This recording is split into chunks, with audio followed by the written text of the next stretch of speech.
Seiya Suzuki and Christopher Morel go deep, but the Cubs are unable to make it 3 wins in a row as they fall to the Reds 8-4 last night. They get a chance to get back on track today against those same Reds at Great American Ballpark. Justin Steele will be pitching. That and more, including Nick Madrigal's verdict, a broken hand that will sideline him for quite some time. This is the Cubs baseball channel. Make sure to like and subscribe. Get in the comment section. Let us know what you're thinking about our favorite team. And here is your invitation to our show.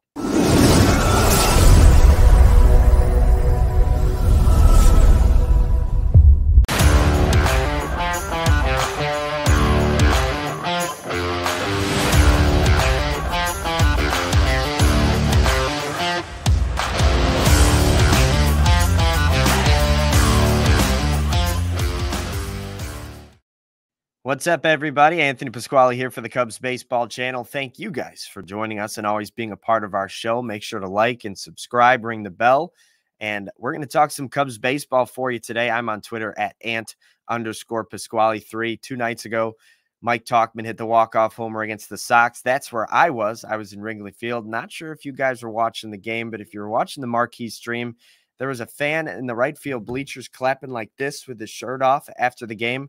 That was me. Had a lot of fun at that one when Mike Tauchman went yard and the Cubs got the win. Unfortunately, yesterday was not a better story for Chicago as the Cubs fell 8-4 to the Cincinnati Reds, and that drops them below 500 once again. They just get back to 500 with the sweep of the Sox, and just like that, they're back below 31-32 on the season as they dropped that one last night, 8-4 to the Cincinnati Reds. Seiya Suzuki got the scoring off with a 2-run shot, and that gave the Cubs a 2-0 lead in the top of the third. Then, which has been the fashion for the Cubs this season, as soon as they grab the lead and a glimmer of hope, the pitching staff gives it right back in the bottom of that inning. So right on cue in the bottom of the third, Elly De La Cruz smashed a 3-run homer of his own to give the Reds a 3-2 lead. Then in the sixth, Christopher Morel hit a 2-run homer to give the Cubs a 4-3 lead, and that was quickly answered in the bottom of that inning as the Reds took a 5-4 lead over the Cubs, and they added 3 more in the seventh to make it 8-4, and that's the final that the Cubs fell to. A lot to get into from this game, and we're going to start with this because it's a topic I've talked to Mick about, and we've discussed this even on this show, is that it seems like the Cubs struggle to put all 3 facets of the game together. Like they might have one day where the starting rotation is good, but then maybe the offense is bad or the bullpen blows the lead. Or, let's say the offense scores, 5 or 6 runs, but the starting staff gives up a bunch and the Cubs can't hang on to that game. Or maybe the bullpen gives you, 4 or 5 shutout innings after a starter maybe wasn't so good and then the offense didn't get there. It seems like the Cubs can't put it all together. And yesterday was another illustration of that. But the thing that's concerning is that this Cubs team was relying so heavily on their starting rotation in April and most of May. And over the last week or so, it has really flipped back in the other direction. Javier Assad hasn't had a quality start, which is 6 innings of 3 runs or less since May 15th. So this is his 5th start in a row that he has not had a quality start. It's also his 4th straight start that he has failed to pitch through the 6th inning. He's pitched 5 1/3, 5 2/3, but he has to get taken out. Either his pitch count gets too high, some walks. The strikeout numbers have been good from Assad, but he just hasn't been as good as he was early in the season. And listen, I understand you're not going to get a sub-2 ERA from the guy for the entire season, but it just seems like him starting to come back down to earth comes at the exact same time that Shota Imanaga is starting to give up some loud contact and some hits, giving up some runs. And then it's also coming when Jameson Taillon is starting to get whacked around a little bit. I think he gave up 11 hits to the Sox the other night. So 3 guys that you were counting on to pretty much guarantee us 6 innings of shutout baseball for a good span of time back in April and May are now guys that are struggling to get you through that 6th inning. And obviously they might turn it around. Justin Steele pitches today. And he is a guy who is kind of trending upwards while the rest of the rotation is kind of trending down. Hayden Wesneski had some good starts. He's been in the bullpen as of late. Kyle Hendricks, obviously, in the bullpen as well. We'll get to him a little bit later, but the starting pitching has taken a minor step back. And the problem is the Cubs offense has been better and the Cubs bullpen has been better, but not good enough to take the blow off the starting pitching as they finally start to regress back toward the mean. You need the offense or the bullpen, or both would be nice, to start picking it up a little bit. The offense, I will say, starting to hit the ball out of the ballpark a little bit more. You saw Tauchman's walk-off the other night. Both Morel and Patrick Wisdom went yard the day before. Yesterday had a Christopher Morel and Seiya Suzuki home run. So the offense is starting to click a little bit, starting to get the ball out of the ballpark. Just got to put it all together as the Cubs hope to go on a run in this month of June that they face some lowly competition. Started with the White Sox. Now you got the Reds, who have a record below 500 and worse than you, the Cubs. And the rest of the month has the Rays, the Giants, the Mets, the Giants again. A lot of teams that the Cubs should be circling some wins and putting some wins in the column. It's just this team hasn't been automatic as they should be. I mean, they got 2 awesome wins against the Sox, but they kind of squeaked them out. And this team hasn't had like an easy win since that series in Atlanta way back when. It feels like 2 years ago at this point. So you'd like to see them put it all together for one day, maybe get 7 innings of shutout baseball and the Cubs score 6 runs, and then Mark Leiter Jr. and Hector Neris come in and nail it down, and you escape 6-0, and you can kind of a sigh of relief. Like, that'd be something that this Cubs team could use, but instead it's been a lot of close games. And unfortunately, with a bad bullpen and a struggling offense, a lot of close games means a lot of losses. And that's what the Cubs took yesterday. But I will say the 8-4 final score, it shouldn't have been that bad. Porter Hodge came in to pitch the 7th inning, and he was absolutely robbed of a scoreless frame. He did walk 2 guys. He got 2 outs. And then runner on first and second, he throws a pitch in the little box in the strike zone, right down the middle practically. And the umpire doesn't call it a strike. Instead, it goes to ball 3. The next pitch misses, ball 4. And then the next batter, Porter Hodge, walks in a run. Then they go to the bullpen to bring in Kyle Hendricks, and Kyle Hendricks quickly gives up a 2-run single, and the Reds open it up and take an 8-4 lead. But if Hodge gets out of that inning unscathed, you head to the bottom of the 7th inning, or the top of the 8th inning, down 5-4 instead of down 8-4. And maybe that game could have looked a little bit different, but Hodge has been really good so far. He had a little bit of command issues yesterday, but maybe some of those command issues would be underwhelming and not really something worth talking about if he got that call on a pitch that looked to be in the strike zone, according to all of the pitch trackers and zone abilities that they have. That looked like a strike, and unfortunately the Cubs were on the bad end of that one. An unlucky call from the umpires, which leads a lot of people to say, they need robot umpires. Unfortunately, Rob Manfred said that we won't have them at least in 2025. So 2026 might be the first year that we have those if things continue to trend this way. But boy, that call really changed the game, because it put a few more runs on the board for the Reds. And if it was a 1-run game going into the top of the 8th, who knows? Maybe the Cubs could have scratched a run across and they could still be playing baseball last night and trying to get that win. But although the box score won't show it, Kyle Hendricks' struggles continued. He ends up with 1 1/3 inning of no-run baseball, only allowing 1 hit.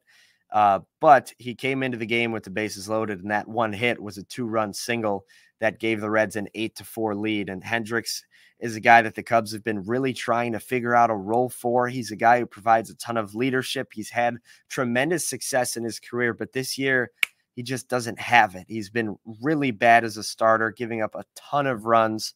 It seemed like most of the issues as a starter came once he got into the second time through the rotation. So I think a lot of people thought after his injury, maybe bring him in out of the bullpen and have him only go through the lineup one time.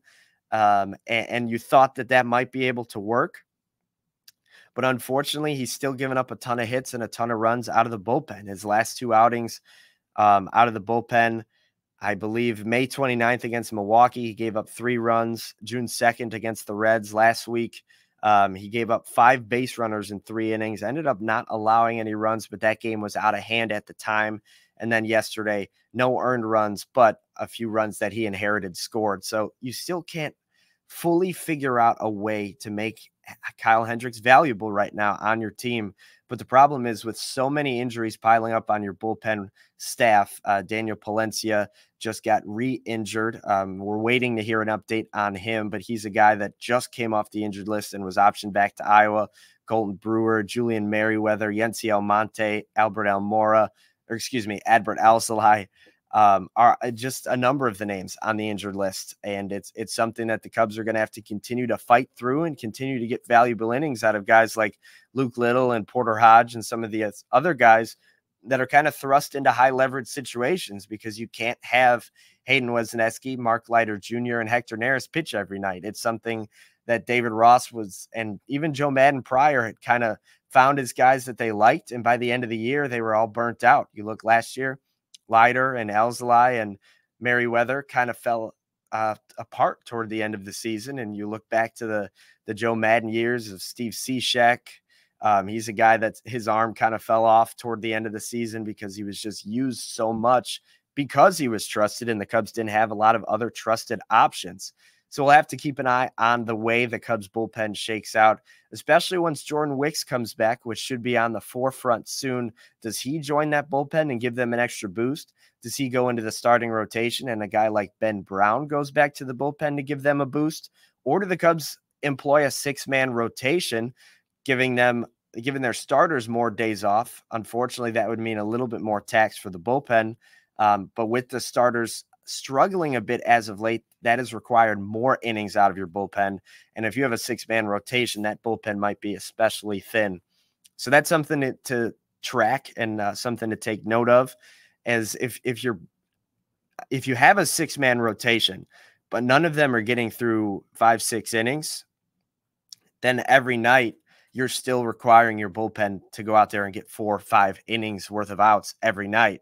And with a bullpen that you don't trust a whole lot of guys, that could be a recipe for disaster. So we'll have to keep an eye on how the Cubs handle the bullpen. It's been an issue that they've had to track and look at and work around all season long. Hopefully it could come into a strength at some point. Going back to the minor leagues for a second, Nick Madrigal has a broken hand. He was taken out of the game 2 nights ago with a hit by pitch in his debut in AAA, and unfortunately it's a broken hand for Nick Madrigal. So he won't be returning back to the big leagues anytime soon, as he's going to have to rehab this broken hand and try to work back to getting into the AAA lineup before we potentially might see him. That means, at least for now, David Bote is going to have to serve a pretty big role on this team. He's going to have to be a guy that hits lefties at the very minimum, and a guy that can provide some good enough defense at second base and at third base. So David Bote's season has arrived. There's really nobody else right now.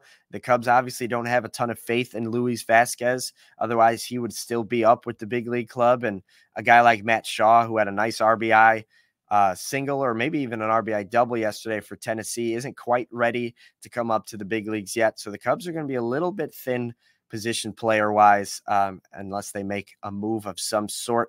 And speaking of moves, it said that the White Sox are actively looking for packages for Luis Robert Jr. And speaking of those White Sox, their mistakes have mounted even more. Their streak is now 14 losses in a row after the Boston Red Sox destroyed them last night. But if you want to talk about struggles, and we have been talking a little bit about, the Cubs have struggled really bad against this NL Central.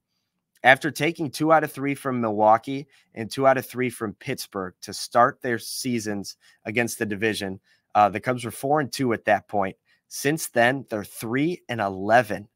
3-11 against the NL Central. They lost 3 of 4 to Milwaukee, 3 of 4 to Pittsburgh, 2 of 3 to Cincinnati, and both games to the St. Louis Cardinals. And then they lost the first one to Cincinnati last night.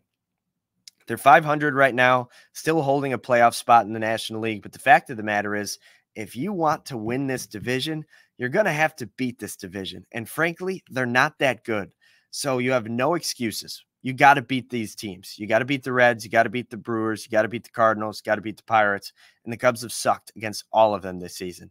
So hopefully they can turn it around today against the Reds at Great American Ballpark. 6:10 Central is the start time. Justin Steele on the mound. He's had 2 straight pretty good starts. He had the 7 shutout innings against Milwaukee, and then 5 innings of 1 earned run ball on Saturday against the Reds. He gets this Reds lineup again against Nick Lodolo, who's 5-2 with a 3.11 ERA. Guys like Ian Happ, Nico Horner, Cody Bellinger have pretty good numbers against him.